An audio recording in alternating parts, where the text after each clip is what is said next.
This just happened, and it could change everything. Canada moved against America's biggest tech companies. Donald Trump exploded.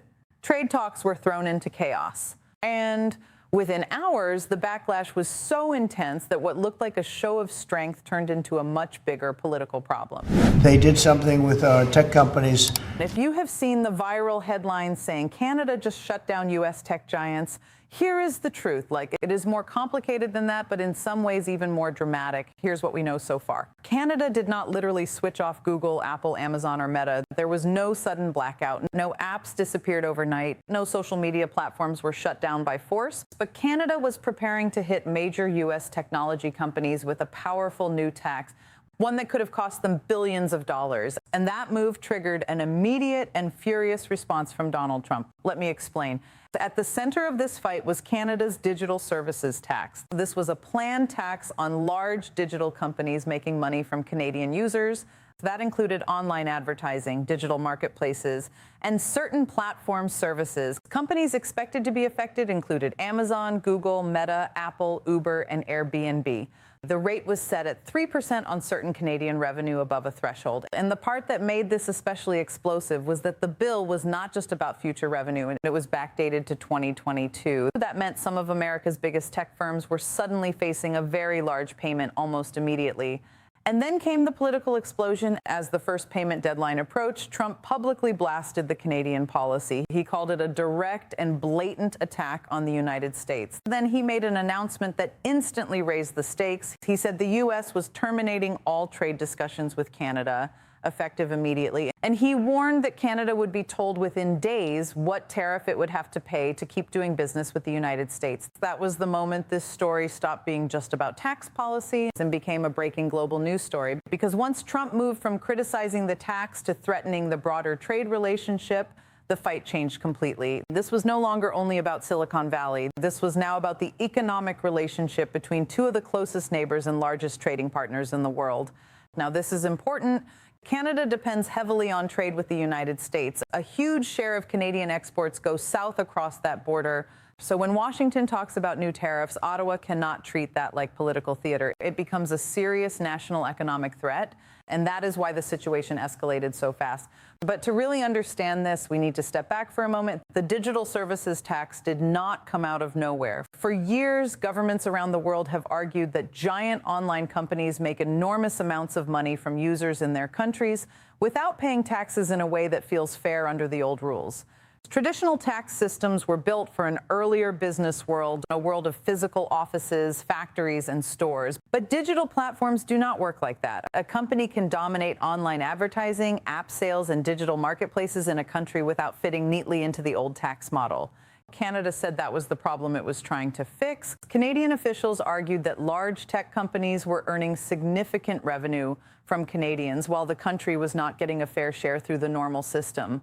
Ottawa said it preferred an international solution with other countries, but while those negotiations dragged on, Canada moved forward with its own national plan, and that plan became a lightning rod. The tax was expected to raise billions over several years. In its first year alone, because it was backdated, the bill for affected firms was expected to be more than $2 billion Canadian dollars. That is why U.S. tech companies and U.S. officials saw it as such a major threat. This was not a symbolic measure. It was real money, and a lot of it. Then the timing made everything even more tense. Canada and the United States were already in sensitive trade talks. Relations had been strained. Trump had already taken an aggressive line on tariffs involving steel, aluminum, autos, and other sectors. Canada had been trying to defend its interests while also avoiding a broader economic rupture. So when the digital tax payment date got close, it landed in the middle of a relationship that was already under pressure. Trump's response was classic Trump: fast, forceful, and designed to dominate the headlines. He did not quietly object. He did not hint at concerns behind closed doors. He blew up the talks in public, used inflammatory language, and turned the issue into a test of leverage.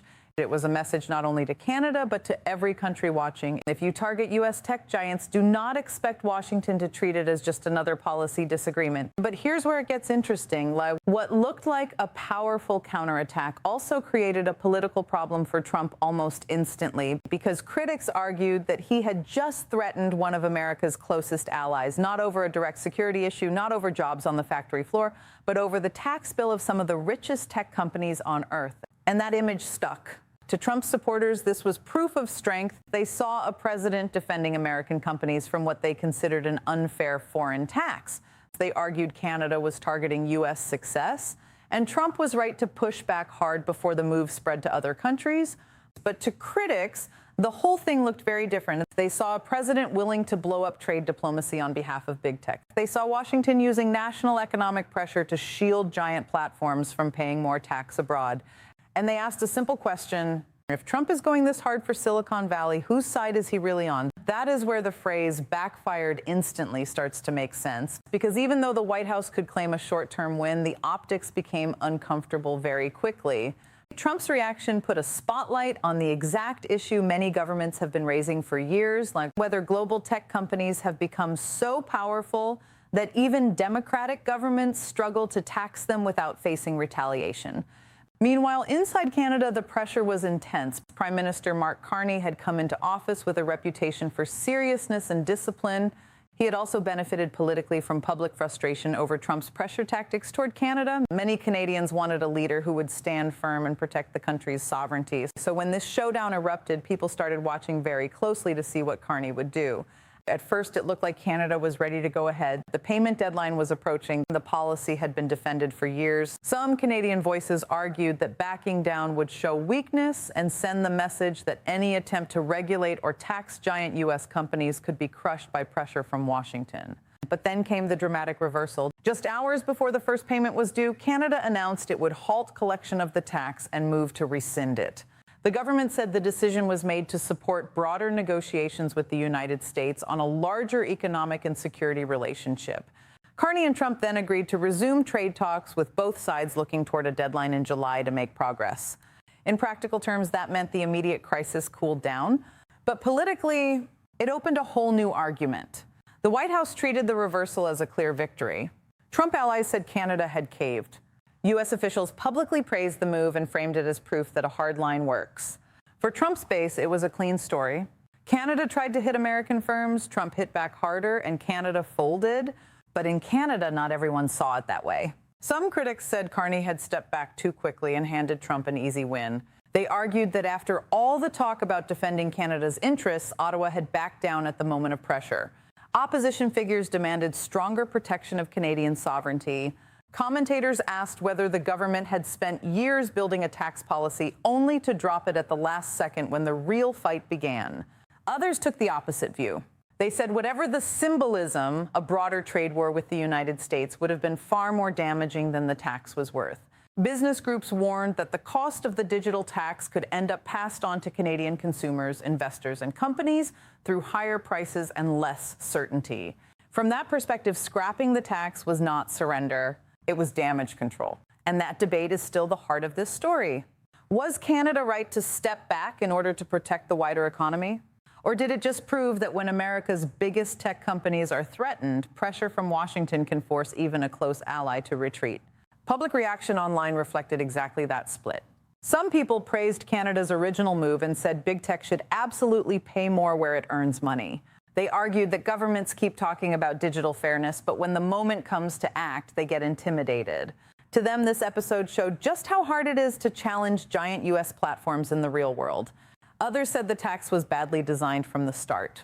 They pointed to the backdated structure, the timing, and the fact that U.S. officials had been warning for a long time that the measure would provoke retaliation. Legal experts and policy analysts also criticized how the issue had been handled, saying the government underestimated the political and trade risks. And through all of this, one thing became very clear.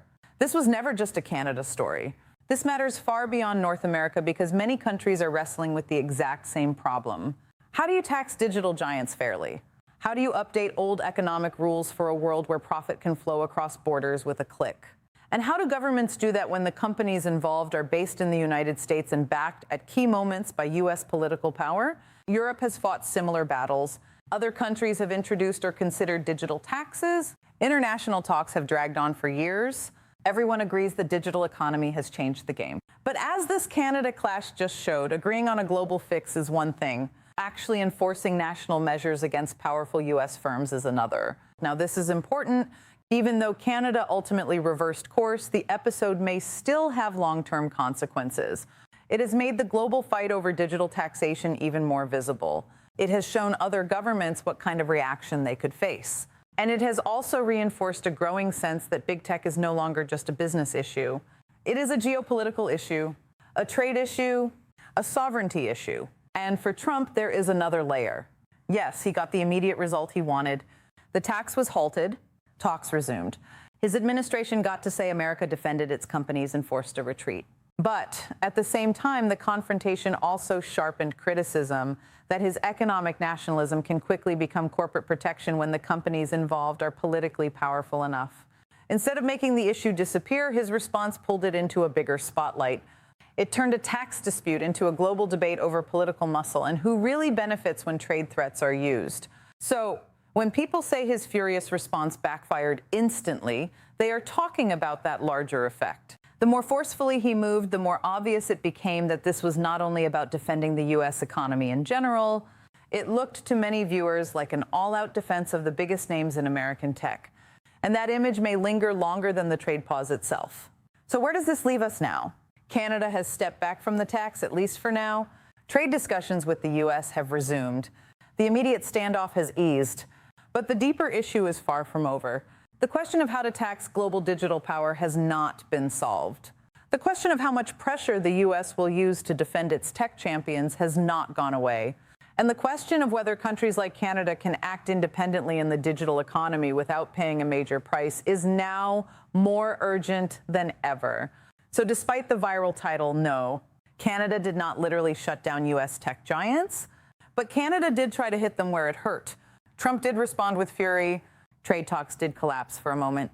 And the result exposed something bigger than either side may have intended. It showed just how fragile modern trade relations become when big tech, national pride, and economic power collide at the same time. And in many ways, that may be the biggest story of all. Because this was not only about a tax bill. It was about leverage. It was about power.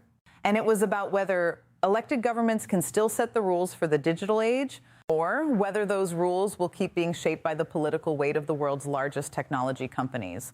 This story moved fast, and it is still unfolding. So now I want to hear from you. Did Canada make the right move by pulling back to protect the wider economy? Or did this showdown prove that Trump and big tech can pressure countries into backing down the moment the stakes become real?